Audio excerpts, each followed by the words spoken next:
My dear friends, if only we could step outside the narrow corridors of our own understanding, how different life would feel. We walk through our days, peering through a keyhole, straining to glimpse the great unfolding beyond. And when the view is clouded, we grow anxious. When the answers don't come quickly, we grow restless. We worry, not because the path has no purpose, but because we forget that our vantage point is small. Worry is the human attempt to fill the silence where certainty has not spoken. It is the tremble of a heart that has forgotten that the architect of the universe is not absent from the details of our lives. If we could see what he sees, we would know no step is wasted, no detour is accidental, and no moment of waiting is void of meaning. Consider the gardener who plants a seed. There is a hidden life beneath the soil long before the sprout appears above the ground. Would the seed, if it could think, worry in its darkness? Would it cry out in confusion, doubting the gardener's care, simply because it cannot see the sun? You and I are often like that seed, buried, stretching unseen roots, being prepared for a season of visible growth. We are not abandoned, we are being cultivated. When we worry, we try to seize a control that was never ours to begin with. We tighten our grip on the steering wheel, even though the road ahead is shrouded in mist. Yet the hands that designed the stars are the same hands guiding the story of your life. And the author of all things does not forget the lines he has written for you. To trust is not to close your eyes to reality. It is to open your soul to a reality greater than your present fears. Trusting God is not blind. It is the clearest vision of all, for it sees beyond the temporary and rests on the eternal character of a God whose goodness does not falter. There will be days when the sky looks grey and the silence of heaven feels heavy. On those days, remember this: what feels like stillness is often the setting of a foundation. What feels like delay is often the precise chiseling of your soul into something more resilient, more beautiful, more ready for the purpose ahead. If you look back on your life, truly look back, you'll see moments where the pieces fit together only after the fact. You'll see doors that closed which later spared you heartache. You'll see paths you never would have chosen that led you exactly where you needed to be. So today, I ask you, loosen your grip. Let go of the questions that demand instant answers. Lift your eyes from the uncertainty that weighs on your chest. Trust, not because you understand every twist and turn, but because the one who does has never, even once, let go of you. No worrying, start trusting. God has a plan for you, and though you cannot yet see its shape, it is unfolding with a precision and care far beyond what you could ever imagine. And in time, when you look back, you'll whisper to yourself, "Ah, so that was what he was doing all along." We worry because we only see fragments of the whole picture. Imagine standing too close to a painting, your nose almost pressed to the canvas. Or you can see a rough brush strokes, confused colors and blurred edges. It feels chaotic, almost meaningless. But if you step back, the same strokes reveal an intricate masterpiece.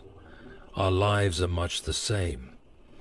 We live close to our circumstances, close to our disappointments, and close to our unanswered questions. Our field of vision is narrow, And when we can't make sense of what's directly in front of us, our natural instinct is to worry.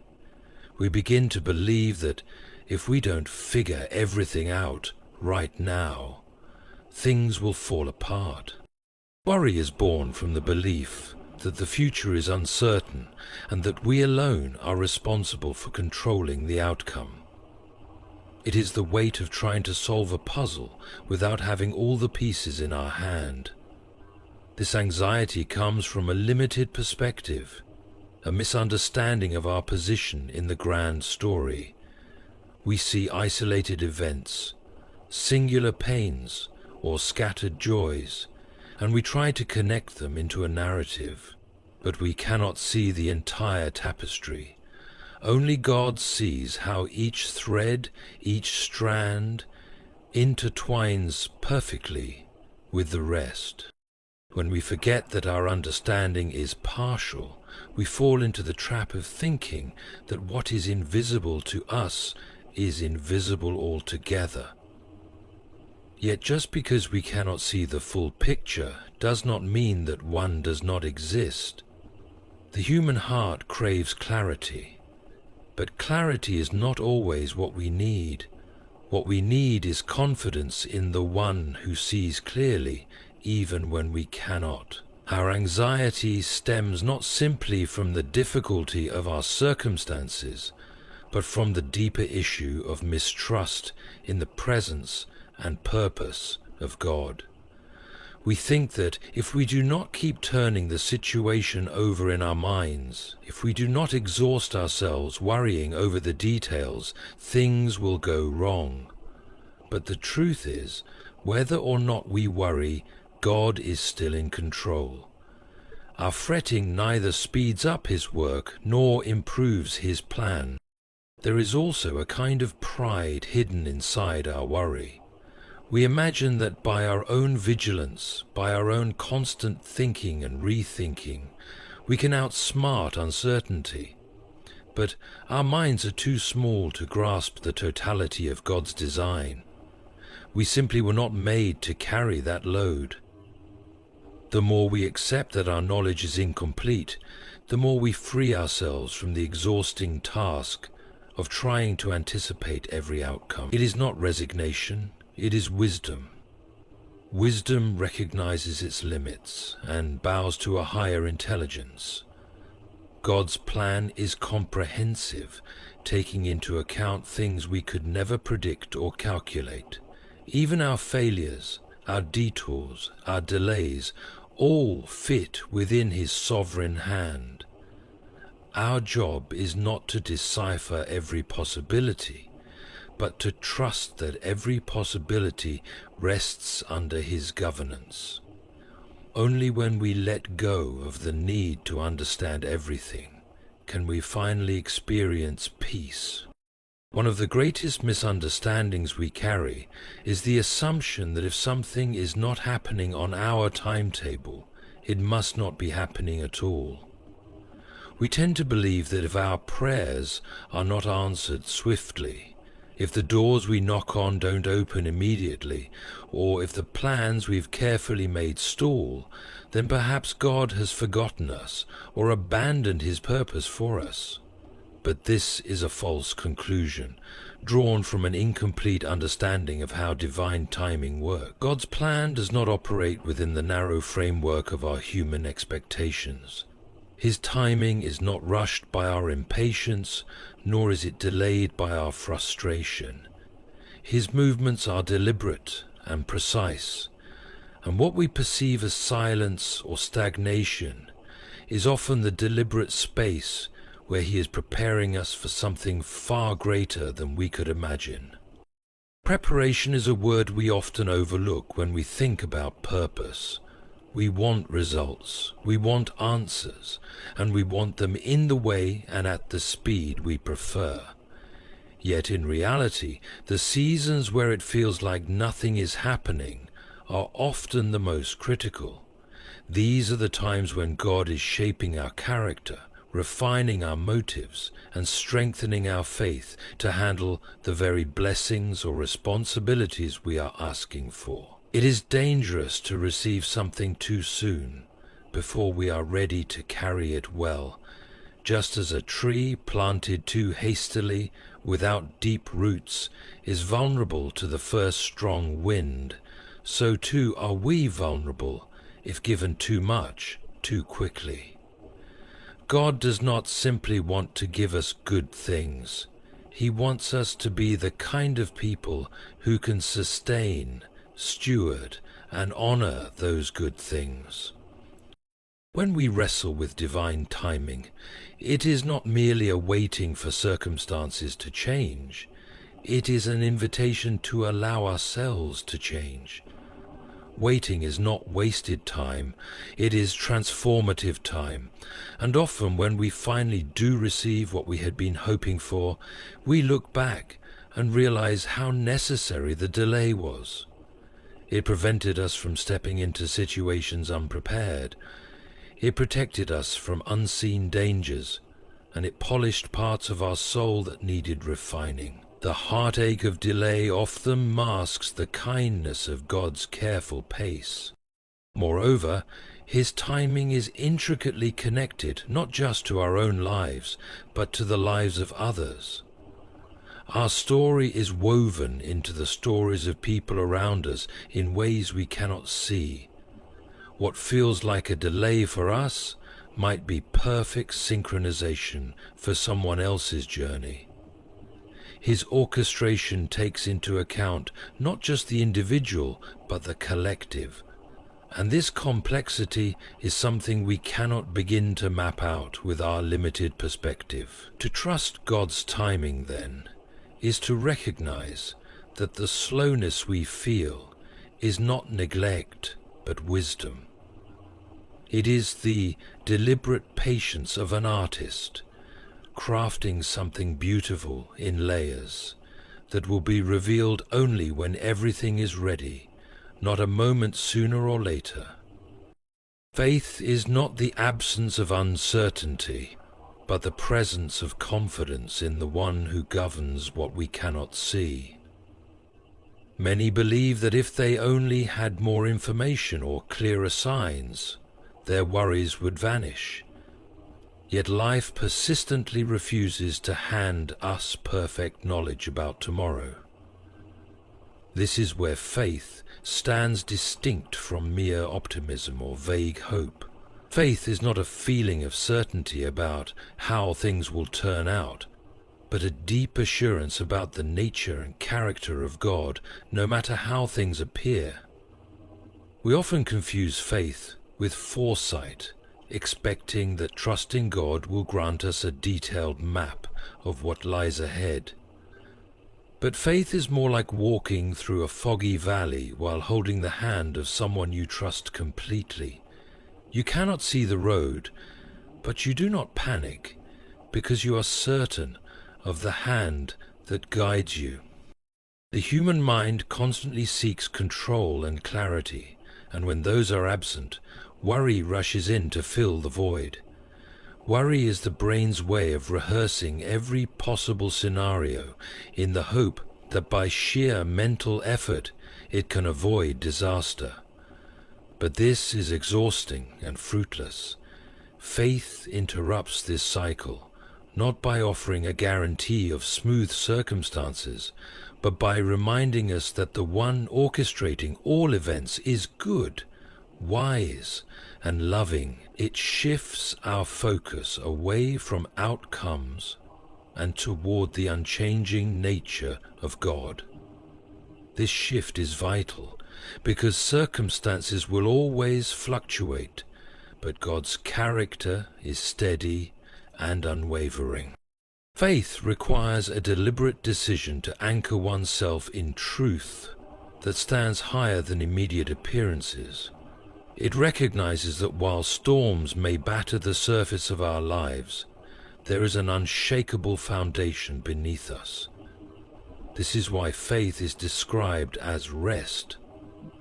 It is not frantic striving, but a calm, settled assurance that we are held and known. The irony is that as we let go of our need to predict and control every outcome, we gain a deeper peace than any prediction could offer.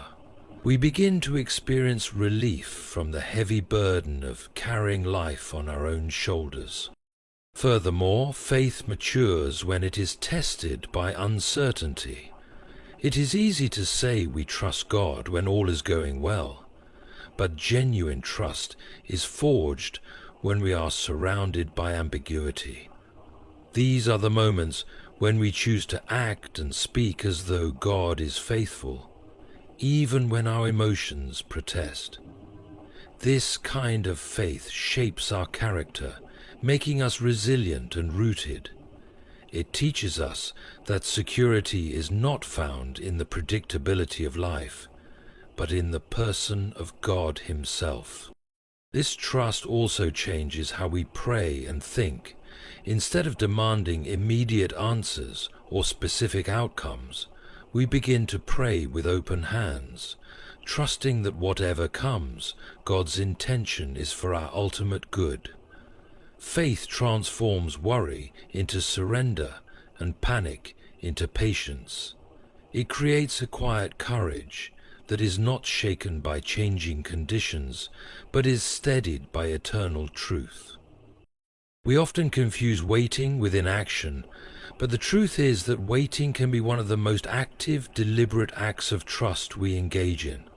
When life feels stagnant, when prayers seem unanswered, or when we stand at a crossroads with no clear direction, the urge to force movement is almost irresistible. We want to fix things, to manipulate circumstances, to manufacture outcomes, simply because the discomfort of stillness unsettles us. Yet, the discipline of surrender is not laziness or complacency. It is a purposeful yielding of our will to a higher wisdom. It acknowledges that while we may have exhausted our own strategies and solutions, God's plan is still unfolding behind the curtain. Surrender does not mean disengagement from life or responsibility. Rather, it means releasing the specific outcomes we are clinging to so tightly that our knuckles are white. It is letting go of the insistence that life must unfold according to our script. We mistakenly assume that being in control is the safest place to be. But in reality, control is often an illusion. Much of life lies beyond the reach of our planning and effort. Surrender recognizes this truth and stops the exhausting cycle of over-management. It is the brave act of saying, "I have done what I can. Now, I entrust the rest into God's hands." In that moment, we stop wrestling against reality and start cooperating with a purpose larger than our own. This act of surrender shifts the posture of our hearts. Instead of tensing with anxiety or bracing against uncertainty, we open ourselves to receive whatever God chooses to give, whenever He chooses to give it. It removes the burden of constantly interpreting every setback as failure or every delay as punishment. It teaches us to see life's pauses and detours not as voids, but as purposeful parts of the journey.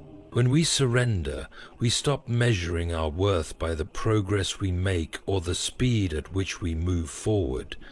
We start to measure by the depth of our trust and the steadiness of our patience. Surrender also frees us from bitterness. When we cling too tightly to a particular outcome and it slips from our grasp, disappointment can harden into resentment. We feel wronged by life, by others, even by God. But a surrendered heart is not easily embittered, because it has already accepted that what comes and what goes is ultimately under divine authority. It softens us, making us more pliable to lessons we might otherwise resist. It sharpens our ability to discern what is truly necessary versus what we simply desire out of fear or insecurity. Most importantly, surrender positions us to receive what we did not even know we needed. Often the plans we craft for ourselves are too small, too narrow, too safe. By letting go of our rigid visions, we make space for God's broader and deeper purposes to take root. We create room for surprises, for grace, and for provisions far beyond our limited imagination. Gratitude is not simply the polite response to receiving something we asked for. It is a discipline that anchors us in the present, even when the future feels uncertain. When we cultivate gratitude for what we already have, we shift our focus away from what is missing and onto what has already been provided.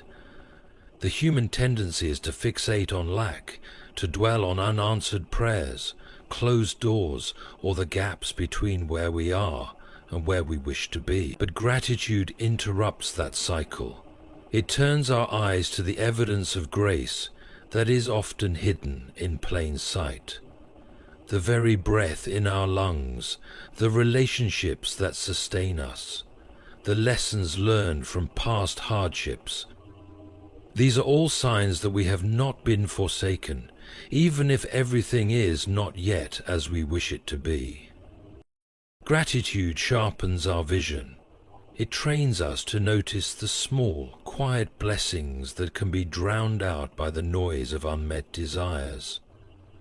A grateful heart is not blind to difficulty, but it is clear-eyed about the fact that difficulty does not cancel goodness. When we begin to give thanks in the midst of uncertainty, we take back some measure of control over how we experience life. We are no longer merely victims of our circumstances, waiting for everything to align before we feel at peace. We become active participants in shaping our perspective, choosing to see what is working instead of being consumed by what is lacking. Moreover, gratitude creates resilience. When we practice recognizing and remembering the ways we have been provided for in the past, it builds confidence that we will be provided for again. It is a form of spiritual memory. Every past provision becomes a stone of remembrance that strengthens our trust for the future. This is especially important when we are in waiting seasons. Without gratitude, waiting feels like emptiness. With gratitude, waiting becomes an opportunity to reflect on all that has already been given, and to trust that the giver has not forgotten us. Gratitude also refines our desires. When we are in the habit of giving thanks for what we have, our hearts are less likely to chase after things that do not truly satisfy. It grounds us, reminding us that contentment is not found in an endless accumulation of blessings, but in recognizing the sufficiency of what we have been given. It tempers impatience and softens the edges of envy. When we are grateful, we are less likely to compare our journey to others, or to measure our worth against external achievements. Instead, we begin to savor our own unique path and the specific graces that have been entrusted to us.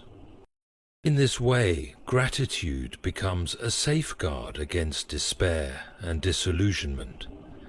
It keeps us anchored when the winds of uncertainty blow strong.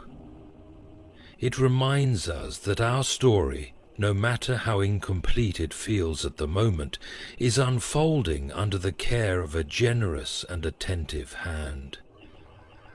It fosters a quiet joy that does not depend on circumstances, but rests securely in the knowledge that we are already recipients of far more than we deserve. Hope is not a flimsy wish or an empty optimism that things might somehow improve. It is a deep, steady assurance that there is meaning beyond what is immediately visible. When we speak of hope in trusting God's plan, We are speaking of an orientation of the heart that looks beyond current circumstances, no matter how bleak, and confidently expects that all things are being worked together toward a greater end. Hope sustains the soul when the night is long and the dawn feels distant.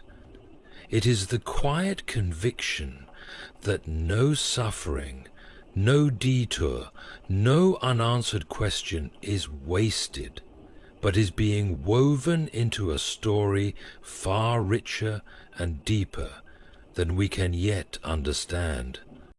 The absence of hope shrinks life into a narrow frame where only the present pain is visible. Without hope, even small setbacks feel final and heavy. But hope lifts our gaze. It reminds us that we are not standing still in a meaningless void, but are on a journey where each step, however faltering, is purposeful. Even when we cannot trace the lines of the map, hope assures us there is a destination that justifies every twist and turn. This confidence does not arise from naivete, but from a deep trust in the character of God as one who redeems and restores all things. Hope fuels perseverance. When circumstances are difficult, hope keeps us moving forward, not out of sheer stubbornness, but because we trust there is something worth moving toward. It steadies us when results are slow and when answers are not immediate.